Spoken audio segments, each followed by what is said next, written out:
suite. D'abord l'édito international, Vincent Hervouette. 2 morts dans une explosion en Pologne, à 5 km de la frontière ukrainienne. Ils auraient été frappés par des missiles russes hier en fin d'après-midi. C'est l'OTAN qui se trouve défiée dans cette affaire, Vincent.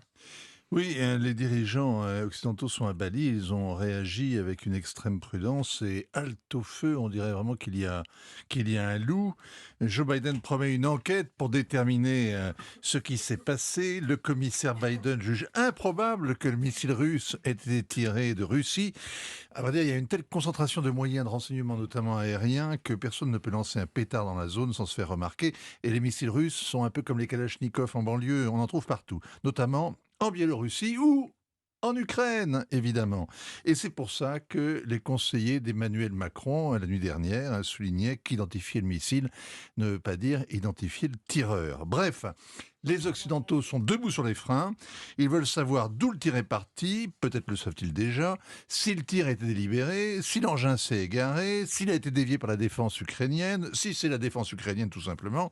En tout cas, qu'est-ce qui s'est réellement passé ? En tout cas, pour la première fois depuis la création de l'Alliance Atlantique, un engin russe est tombé sur le sol de l'un des pays de l'OTAN. Oui, parce que pendant 50 ans, l'organisation n'a attendu que cela. Elle s'est entraînée à résister à l'armée rouge. Quand elle a perdu son ennemi, elle a trouvé une nouvelle raison d'être en Yougoslavie. Elle a fait enfin la guerre au Kosovo. Elle y a pris goût.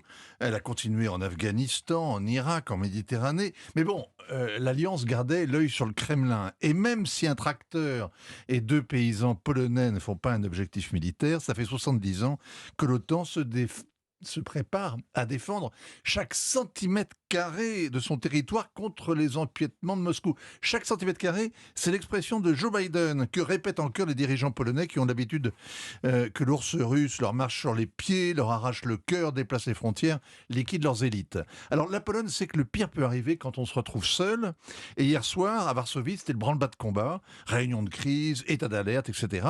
Et puis le président Duda a parlé d'incidents isolés, d'enquêtes à mener. Plus question d'activer l'article 4 de la charte atlantique qui prévoit la réunion et la consultation de tous les membres de l'organisation, c'est-à-dire la mobilisation générale des diplomates, l'article 5 étant, elle, la mobilisation des militaires, l'union sacrée en cas d'agression. On n'en est vraiment pas là. Alors, voyons maintenant ce que dit la Russie. Elle parle de provocation et dénonce une escalade. Alors elle prétend n'avoir frappé aucun objectif près de la frontière, on n'est pas obligé de la croire, elle fait la guerre, c'est-à-dire des erreurs et des mensonges. En tout cas, elle ne revendique pas, elle n'assume pas, elle ne nargue pas la Pologne en lui disant c'est bien fait par exemple.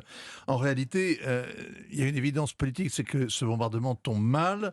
On peut comprendre qu'après la défaite de Kherson, le Kremlin est tenu à montrer que sa capacité de nuisance restait intacte en lançant hier une pluie de missiles sur les villes ukrainiennes. C'est criminel, mais c'était prévisible. C'est bien dans les manières de Vladimir Poutine de s'affirmer ainsi, alors qu'il est absent du sommet du G20, une façon de dire que rien ne l'intimide. Mais étendre la guerre à l'Europe voisine, frapper un pays de l'OTAN, c'est une toute autre affaire.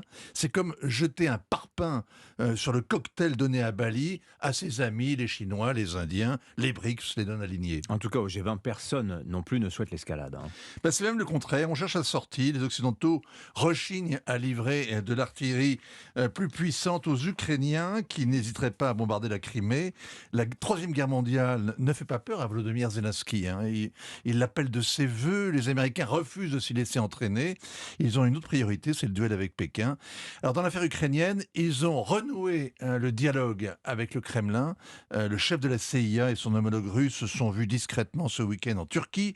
Après le sabotage des gazoducs en septembre, vous vous souvenez, c'est la deuxième fois que la guerre sort d'Ukraine. Le bombardement d'une ferme en Pologne ressemble davantage à une bavure, mais c'est quand même un deuxième avertissement. Il faudrait que la guerre reste et se termine en Ukraine. Signature Vincent Hervouette. Merci beaucoup Vincent.